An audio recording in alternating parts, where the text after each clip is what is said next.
per Maria Ghimenton al ballottaggio di Castelfranco, poco più di 230 voti di differenza dal candidato del centrodestra Pozzobon, ribaltato il verdetto del primo turno. I voti di Manente dirottati su Ghimenton, l'analisi di Luca Pozzobon, delusi ma certi di aver dato il massimo, ora dice in consiglio un'opposizione costruttiva. 4 motociclisti morti in meno di 36 ore, l'ultima vittima in mattinata di Esepio X, un 37enne stava andando al lavoro. In Alpago il dolore per la morte di un 19enne studente a Vittorio Veneto, malore sul tetto di un capannone mentre lavora, morto un 45enne a Castello di Godego. I sindacati puntano il dito contro il caldo, a Portogruaro autista schiacciato da camion. Continuano i furti in bar e negozi nel centro di Montebelluna, l'ultimo in ordine di tempo in una gastronomia inaugurata appena 3 settimane fa. Sempre a Montebelluna, in nottata, un ragazzo in bici ha insultato pesantemente una donna che stava passeggiando da sola, il giovane affrontato dal titolare di un noto locale. L'uccisione in Mozambico di Monsignor Osorio, 54 anni, freddato con un colpo di fucile al cuore. In un video pubblicato dalla Vita del Popolo, la sua ultima uscita tra i fedeli. Virus Ebola, l'ULSTUE impone ai cittadini l'obbligo di notifica all'azienda sanitaria di soggiorno o transiti in Repubblica del Congo e Uganda. Il rischio rimane estremamente basso, dicono. Da domani al 14 giugno la Loggia dei Cavalieri a Treviso torna al progetto fotografico Noi siamo Treviso, volti e storie dei cittadini, che poi saranno custoditi nell'archivio storico della città. Prima di andare subito a Castelfranco, buonasera a tutte e a tutti, edizione di Treviso dei nostri telegiornali. Subito a Castelfranco dal nostro Mirko Cavallin con la neoeletta sindaca. Mirko, buongiorno, buonasera. Buonasera Edi, bentrovati con Edoardo Paris alla parte tecnica. Qui continuano i festeggiamenti davanti al municipio di Castelfranco Veneto. 7.407 preferenze per Maria Ghimenton, 7.171 per Luca Pozzobon. Dunque l'apparentamento con Daniele Manente ha funzionato. Direi che sicuramente è stato un segno per la città, nel senso che noi quello che volevamo fare con l'apparentamento non era una caccia ai voti, ma dare un segno di unità alla città, perché avevamo un programma comunque comune, avevamo delle idee comuni per la città e quindi abbiamo creduto in questo progetto a prescindere. Non è stato un progetto per vincere, ma un progetto per dare una nuova prospettiva. Voi nel vostro programma parlate di visione del futuro più che di cose da fare, no? Parliamo di tutte e due le cose, parliamo sia di visione, perché è importante, la politica deve dirti dove vuoi arrivare e poi ci saranno i mezzi per dirti come arrivarci, no? E quindi la competenza ti dirà come arrivarci, però la politica deve dare la direzione, deve esserci un punto di riferimento che non deve essere l'emergenza del momento, ma una prospettiva più ampia, quindi noi ci crediamo molto. Ampia come la vostra coalizione che dopo 15 anni ha, possiamo dire così, spodestato il centrodestra? Diciamo che è stata una coalizione che ha ricevuto la maggioranza del voto dei cittadini, di quelli che sono andati a votare, che noi siamo anche consapevoli che sarà un po' importante recuperare l'affezione dei cittadini alla politica e anche alla necessità del voto, di esprimersi. Quindi speriamo di poter fare del lavoro anche in questo senso. Cominciando dall'ascolto delle persone, capire dove magari, penso che tanti giovani non vadano a votare, forse non ne sentono la necessità o non sentono che cambi qualcosa. Ecco, recuperare sicuramente il voto dei giovani, degli illusi, dei disillusi, che sono quelli che magari pensano che tanto non cambia nulla. Dobbiamo recuperare quei voti lì. Allora, grazie, buon lavoro da domani. Grazie. E anche per la formazione della Giunta. 236 voti a favore di Maria Ghimenton. Il commento sull'esito lo abbiamo chiesto anche al candidato sconfitto Luca Pozzobon, lo possiamo sentire e poi viene allo studio. Noi abbiamo lavorato duramente, ci abbiamo creduto fino alla fine, anzi eravamo convinti di riuscirci e sì, fa un po' male aver perso di pochi voti, questo sicuramente. Noi siamo cresciuti dal primo turno al secondo turno di parecchi voti. siamo passati a 8.000, abbiamo almeno 1.500, adesso il numero esatto non lo so, ma si è visto chiaramente lo spostamento dell'elettorato di Manente verso la Guimenton. L'affluenza è rimasta tale quale, anzi si è ridotta di un 5%, siamo passati dal 50 al 45%, sì, assolutamente. Ora che i dati sono ufficiali, rivedrebbe qualcosa dalla campagna elettorale? Ma noi abbiamo tenuto i toni giusti, secondo me, siamo stati corretti, non abbiamo insultato nessuno, non vedo altre cose che avremmo potuto fare. Che tipo di opposizione avete in mente? Beh, noi abbiamo intenzione di fare un'opposizione costruttiva, perché stimiamo la Maria Guimenton, poi bisogna vedere il resto della squadra perché sarà composta da tanti tipi di forze, sia di AVS sostanzialmente, del PD e di Manente, per cui bisogna capire un secondo come sarà la situazione. E dunque andiamo a vedere la grafica dei risultati di questa vittoria di Guimenton, che è passata con il 50,81% dei voti contro il 49,19%, lo abbiamo visto anche nei servizi. Questa è la grafica che ci offre la regia grazie a Francesco Cerone. Continuiamo invece con la cronaca, segniamo la quarta vittima in 2 giorni sulle nostre strade, siamo a Riesepio X. Stefano Minella stava andando al lavoro in sella alla sua moto quando, a una manciata di metri di distanza dall'azienda dove era occupato, la Tecnoproject di Via del Lavoro a Riese Pio X, è morto. Aveva 37 anni, faceva il saldatore. Tutto è accaduto in pochi secondi. Il furgone che lo precedeva stava per svoltare a sinistra quando Minella, non accorgendosi della manovra del conducente, ha tentato il sorpasso che gli è stato fatale. Un impatto tremendo. I sanitari hanno lavorato per più di mezz'ora nel tentativo di rianimarlo, ma purtroppo non c'è stato nulla da fare, come ci racconta Giacobbe Torresan, dipendente di una delle aziende lungo la via della tragedia e volontario del SUEM 118 di Pieve del Grappa, la prima persona corsa in soccorso di Stefano Minella.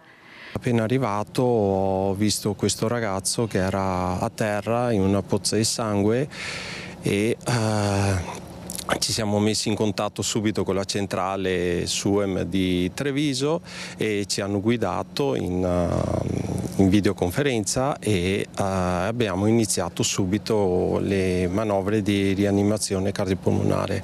Torresan aveva con sé un defibrillatore di cui è dotata l'azienda per cui lavora e ha provato il tutto per salvare il 37enne. Noi abbiamo fatto tutto il possibile, in modo però le cose a volte non vanno come vogliamo. Sul luogo del sinistro anche l'elisoccorso, oltre all'ambulanza, per i rilievi la polizia locale in supporto i carabinieri. Una corsia della strada è rimasta chiusa per ore per le operazioni di messa in sicurezza e sgombero dei mezzi. Minella è la quarta vittima delle nostre strade in 2 giorni. Da una quindicina d'anni si era trasferito da Salerno a Casella d'Asolo, dove viveva con la fidanzata. Sul luogo della tragedia sono arrivati i familiari e gli amici, distrutti da un dolore che non si può raccontare. A testimoniarvi un'altra morte, quella del 35enne Giacomo Lazzarin, e c'è dolore, sconcerto tra Zero Branco e Peseggia.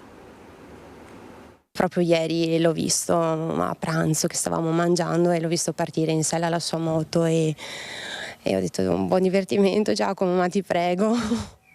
Dentro di me proprio ti prego Giacomo, fai rientro, buon divertimento però allo stesso tempo, quindi sì, era proprio quella cosa che l'ho visto uscire dal cancello. È questo l'ultimo fotogramma che Valentina conserva dell'amico e vicino di casa Giacomo Lazzarin, il 35enne residente a Zero Branco ma originario di Peseggia di Scorzè, morto in un tragico incidente a Barcis in Friuli, in sella a quella che era la sua più grande passione, la moto. In questa nuova palazzina in vicolo Pastrello il giorno dopo ci sono da un lato dolore e sconcerto, dall'altro tutta la vicinanza a Giulia, la compagna con cui viveva e stava progettando il proprio futuro. È sempre pronto al sorriso, sempre pronto al saluto, sempre cordiale, sia qua come vicino, sia quando lo trovavamo al lavoro, quindi una persona proprio che, dicevamo prima, mancherà come presenza.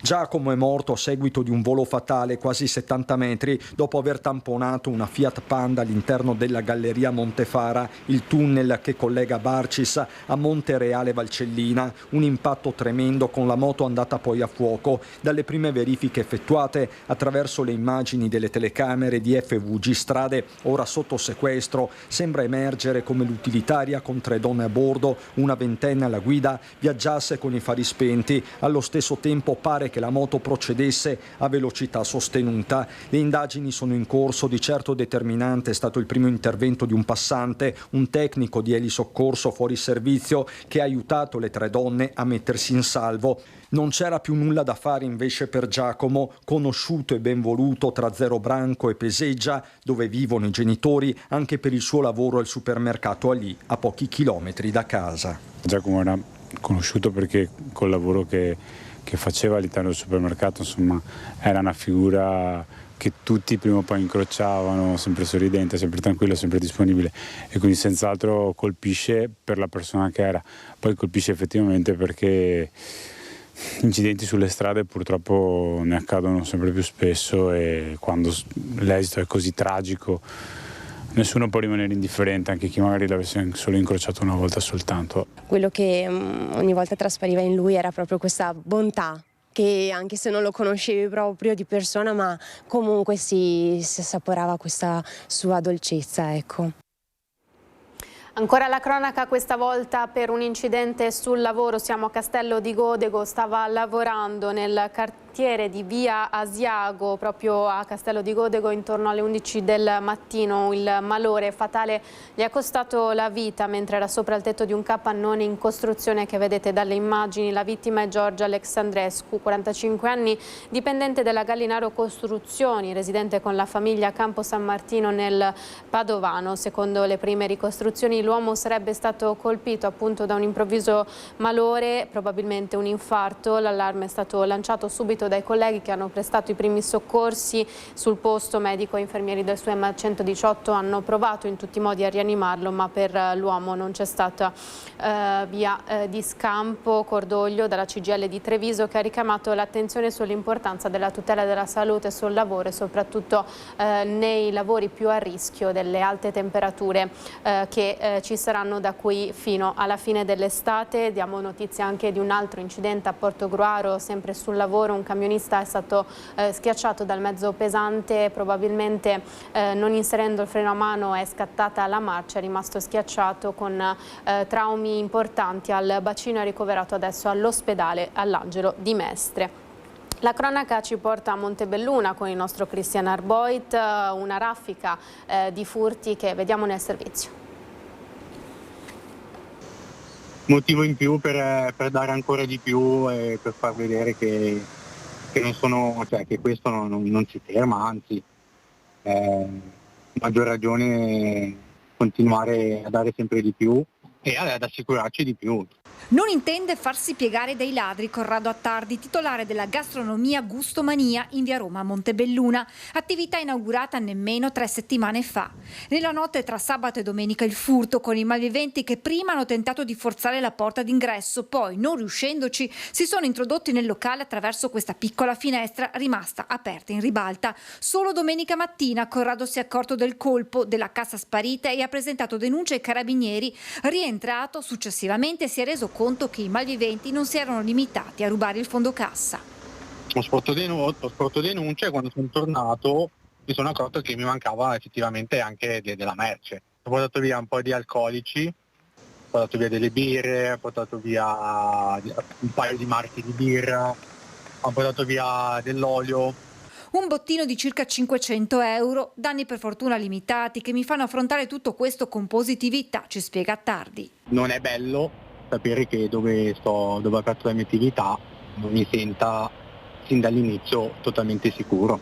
Pur essendo in una zona molto frequentata come il centro, non si può mai abbassare la guardia, insomma. Comunque testa alta, sappiamo che noi siamo dei ragazzi comunque giovani che ci stanno provando a imprendere Al taglio del nastro della gastronomia lo scorso 16 maggio era presente anche il sindaco Bordin, che saputo del furto ha voluto portare la propria vicinanza ai titolari. Nelle scorse settimane altre attività del centro montebellunese avevano dovuto fare i conti con i ladri.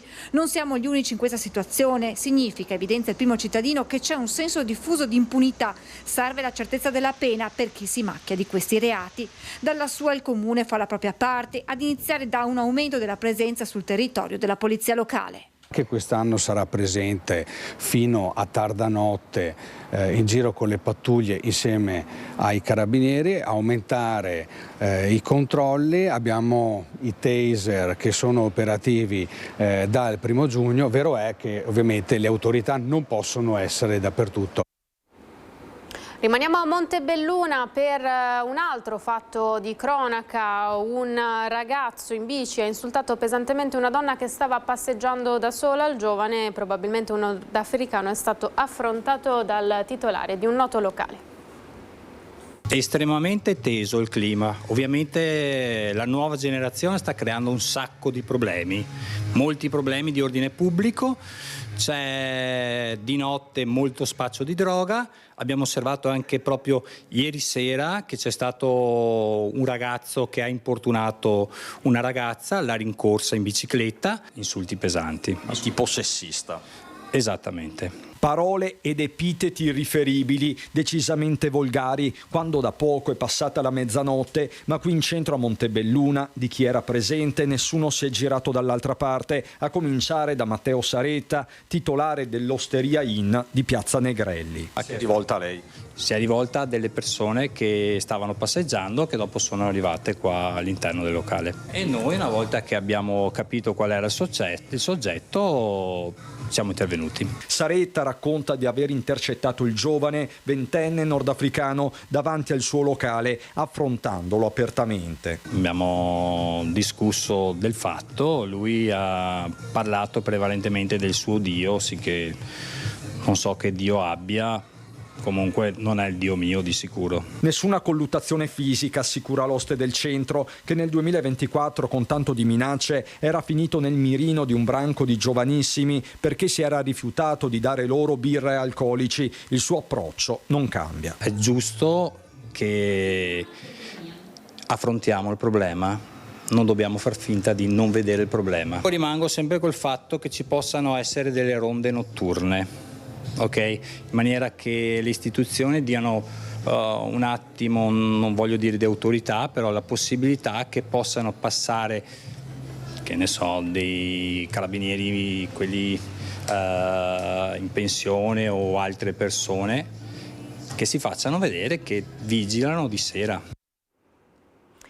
Siamo a Treviso, adesso è stato annullato il presidio di domani annunciato dai residenti della zona della chiesa votiva e il sit-in pubblico sotto lo slogan "Difendiamo il nostro quartiere", dopo che i migranti sono tornati a bivaccare al Park Dal Negro in seguito allo sgombero operato da Comune e Contarina. Gli organizzatori del presidio hanno fatto sapere che la manifestazione non era in nessun modo contro il sindaco. Le forze dell'ordine, in cui dicono hanno piena fiducia, organizzatori che hanno deciso di fare così un passo indietro per lasciare operare le istituzioni già a conoscenza della situazione, quindi per non creare ulteriori disagi o momenti di tensione. Siamo all'uccisione di Monsignor Osorio, 54 anni, freddato in Mozambico con un colpo di fucile al cuore.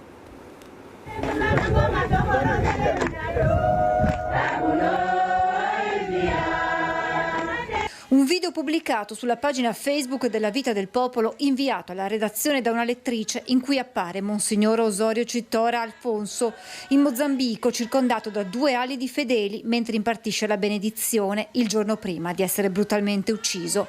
Immagini di festa e gioia che stridono con quello che sarebbe successo da lì a poche ore al vescovo di Quelimane.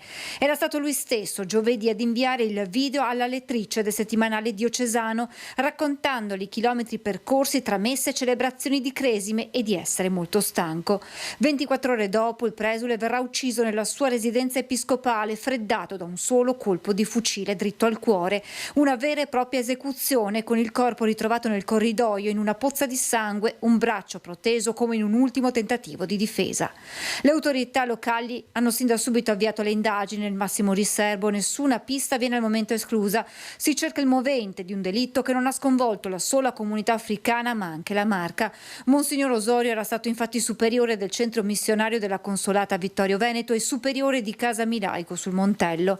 Nel 2025 Papa Leone gli aveva affidato la diocesi di Quelimane e qui aveva subito fatto sentire la sua azione, diventando una delle figure più influenti del Mozambico, con una riforma interna alla Chiesa che gli aveva procurato molti nemici. In queste ore nelle diocesi di Vittorio Veneto e Treviso si stanno programmando momenti di preghiera per ricordare la figura di Monsignor Osorio, l'eredità che ha lasciato prima nella Marca, poi in Africa. E dall'Africa l'allarme Ebola. L'ULSS-2, come le altre aziende sanitarie italiane, ha attivato le procedure obbligatorie e le misure di sorveglianza sanitaria relative alla malattia dal virus Ebola. Si precisa che il rischio di introduzione e diffusione del virus sul territorio locale rimane estremamente basso. Tuttavia, per garantire la massima tutela della salute pubblica e un monitoraggio tempestivo, sono state deferite delle modalità per l'autosegnalazione obbligatoria dei viaggiatori. Per chiunque infatti viaggi da, per o attraversi la Repubblica Democratica del Congo o l'Uganda, scatta l'obbligo di notifica per chiunque appunto faccia ingresso in questi paesi e ritorno successivamente nei comuni della Marca nei 21 giorni precedenti all'arrivo in Italia. Noi andiamo in pubblicità, parliamo di politica subito dopo questo minuto di pausa.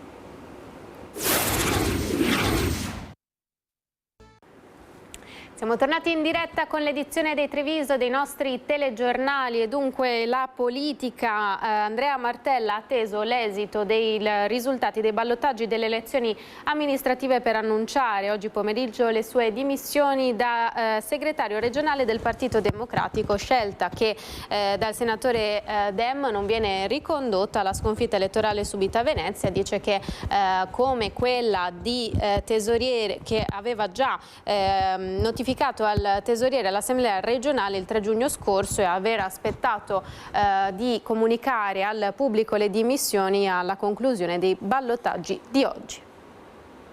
E siamo in Casa Lega, invece ci sono dei tumulti che provengono dalla uscita di scena dal carroccio di Gianangelo Boff, l'attacco di Conte, vediamo.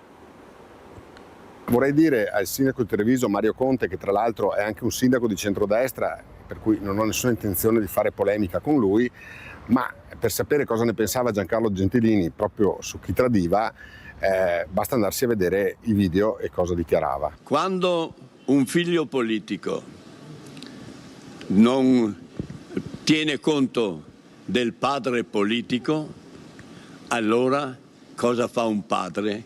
Disereda il figlio, e quindi ogni rapporto politico e umano con Mario Conte viene a cessare. Se non lo accettavo nella mia lista, Mario Conte sarebbe stato res nullius, cioè una nullità. Le dichiarazioni di queste ore di Mario Conte messe a confronto con ciò che dell'attuale sindaco di Treviso diceva una decina di anni fa Giancarlo Gentilini, risponde alle accuse di tradimento con un video con tanto di simbolo di Futuro Nazionale l'ormai ex leghista Gianangelo Boff, criticato per essersi iscritto al partito del generale Vannacci e per averlo accostato al sindaco sceriffo, simbolo del carroccio.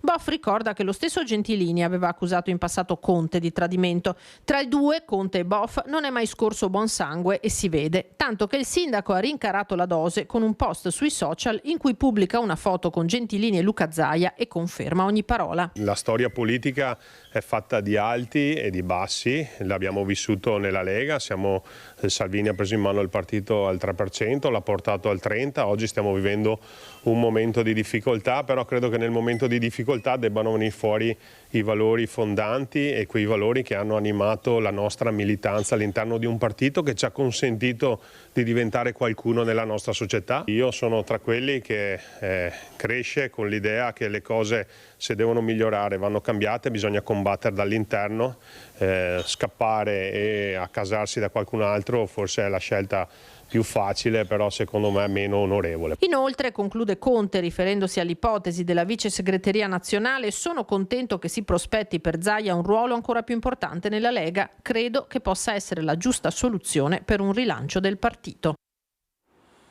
Voltiamo pagina. Nel pomeriggio nell'abbazia di Monastiere l'ultimo saluto a Teresa Cattai, scomparsa qualche giorno fa all'età di 75 anni. Con il marito Gabriele D'Albena aveva fondato la catena di negozi D'Albena Abbigliamento. Ci sono persone che lasciano un'azienda e persone che lasciano un'impronta. Teresa era la seconda al messaggio della stessa azienda dopo la sua scomparsa. Teresa Cattai lascia 5 figli. E torniamo in città, a Treviso invece adesso, perché da domani al 14 giugno alla Loggia dei Cavalieri torna il progetto fotografico Noi siamo Treviso. Amici. Noi siamo Treviso è forse uno dei progetti culturali più identitari in assoluto. Attraverso i volti dei nostri cittadini vengono raccontate tante storie che compongono la nostra comunità. Siccome siamo già arrivati a 6-7 mila cittadini fotografati artisticamente da Giovanni Vecchiato, mi piacerebbe che poi tutte queste foto facessero ufficialmente parte dell'archivio storico della nostra città. Non solo piazze, eventi, opere e infrastrutture. Nell'archivio storico la volontà di conservare anche chi la città la vive e la valorizza. Con questo obiettivo si inaugura la 7ª edizione di Noi siamo Treviso, progetto fotografico partecipativo che negli ultimi anni è diventato simbolo di comunità, appartenenza e condivisione. Dal 9 al 14 giugno, dalle 10 alle 13 e dalle 18 alle 22, sotto la Loggia dei Cavalieri, il fotografo Giovanni Vecchiato. Raccontare l'immagine di Treviso attraverso i volti dei suoi cittadini. E di anno in anno ha sempre più valore l'aspetto documentale e sociale del progetto, perché l'intenzione è quella di raccontare un'intera generazione attraverso la sua memoria. Iniziativa realizzata anche grazie al supporto dei musei civici di Treviso e BCC. È un progetto a cui teniamo molto perché rappresenta molto la comunità. Noi vogliamo ribadirlo, siamo una banca di comunità, una banca di persone. Per cui quale miglior progetto che con i volti delle persone, con le loro storie, in pratica che le leggiamo nei volti di queste bellissime foto artistiche, rappresentano la comunità. Quest'anno le offerte libere saranno devolute alla Fondazione Banca dei Tessuti. È un istituto trapiantologico, si usano tessuti umani per rigenerare ferite, traumi chirurgici, ricostruire degli organi, quindi in ambito anche plastico per ridare l'estetica e soprattutto recuperare le funzioni perse. Importante far sapere alla popolazione che esistono queste possibilità, che ci si preoccupa di costruire questi tessuti per rigenerare funzioni e organi fondamentali e che senza ricerca ovviamente non si potrà avanzare. E non è passato inosservato l'intervento che ha portato in zona Riviera Santa Margherita al recupero di uno storione da record nel Sile, morto con ogni probabilità per cause naturali sul posto. Vigili del fuoco, polizia provinciale e diversi curiosi. L'esemplare, come vedete dalle immagini, una lunghezza di circa 1,5 metri e pesa tra i 70 e gli 80 kg. Da valutare l'età esatta, si tratterebbe di uno storione particolarmente longevo. E ora passiamo alle notizie dal Bellunese.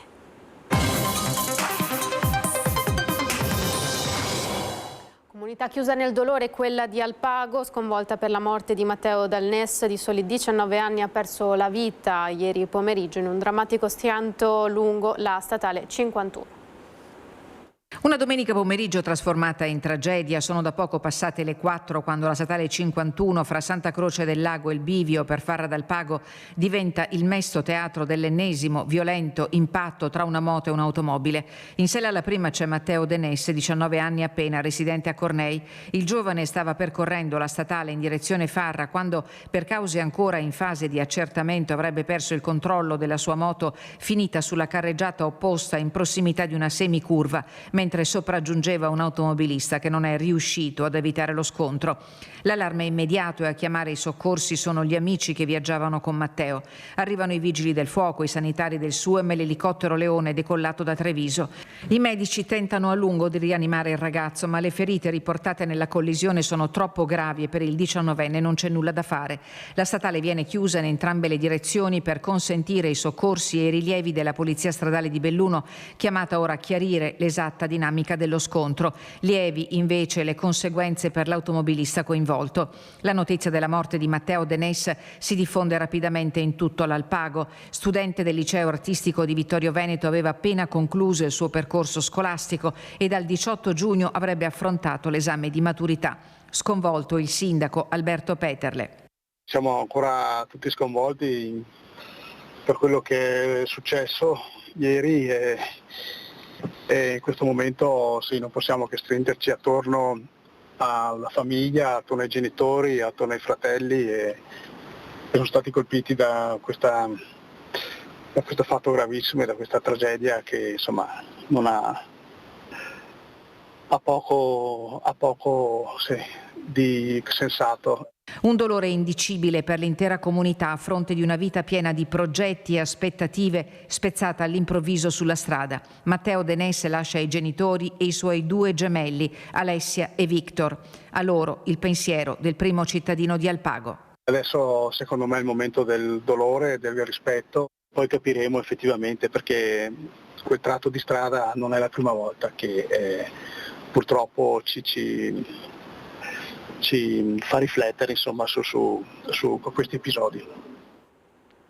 L'assessore Marco Dal Ponte ha rassegnato le sue dimissioni dalla Giunta De Pellegrin. La decisione è ufficializzata questa mattina con una lettera consegnata nelle mani del sindaco. La Giunta Comunale di Belluno perde un altro importante anello della catena di comando del sindaco Oscar De Pellegrin. Marco Dal Ponte ha rimesso nelle mani del primo cittadino le sue deleghe al sociale, rapporti con le associazioni, politiche per la famiglia e frazioni. È lo stesso Dal Ponte in una breve nota inviata alla stampa a chiarire che la decisione non deriva in alcun modo dal suo operato amministrativo, che conta importanti punti fermi, dalla Carta Sociale delle Alpi alla Festa del Volontariato, alla formazione di personale anche scolastico per affrontare il tema del disagio giovanile. L'incipit della comunicazione di Dal Ponte non lascia spazio a interpretazioni. L'ex assessore ha scelto di fare un passo indietro a una settimana dalla notizia del coinvolgimento del figlio maggiorenne nel pestaggio di gruppo di un 46enne egiziano, filmato e poi diffuso via WhatsApp. Ritengo di aver svolto il mio operato sempre con impegno, serietà e con autentico spirito di servizio, nel pieno rispetto delle istituzioni, scrive Dal Ponte, che precisa come la sua decisione sia stata dettata esclusivamente dalla volontà di evitare che situazioni estranee all'attività amministrativa possano essere oggetto di strumentalizzazioni o arrecare imbarazzo e difficoltà al lavoro di questa amministrazione che, dice, rispetto profondamente e di cui mi sono sentito pienamente parte per 4 anni. Ritengo, conclude l'ex assessore al sociale, che il sereno coinvolgimento dell'attività amministrativa e il rispetto che nutro per il sindaco, la giunta e i consiglieri comunali di maggioranza e di opposizione debbano venire prima di ogni altra considerazione. Interpellato, il sindaco ha fatto sapere attraverso la sua portavoce che al momento non intende commentare la decisione di Dal Ponte, tanto più che non è nemmeno detto che non ci sia spazio per un rinnovo della fiducia. Afferma di comprendere la decisione assunta per evitare commenti in ambito politico, come scritto dallo stesso Dal Ponte, la capogruppo di Insieme per Belluno Bene Comune Lucia Olivotto.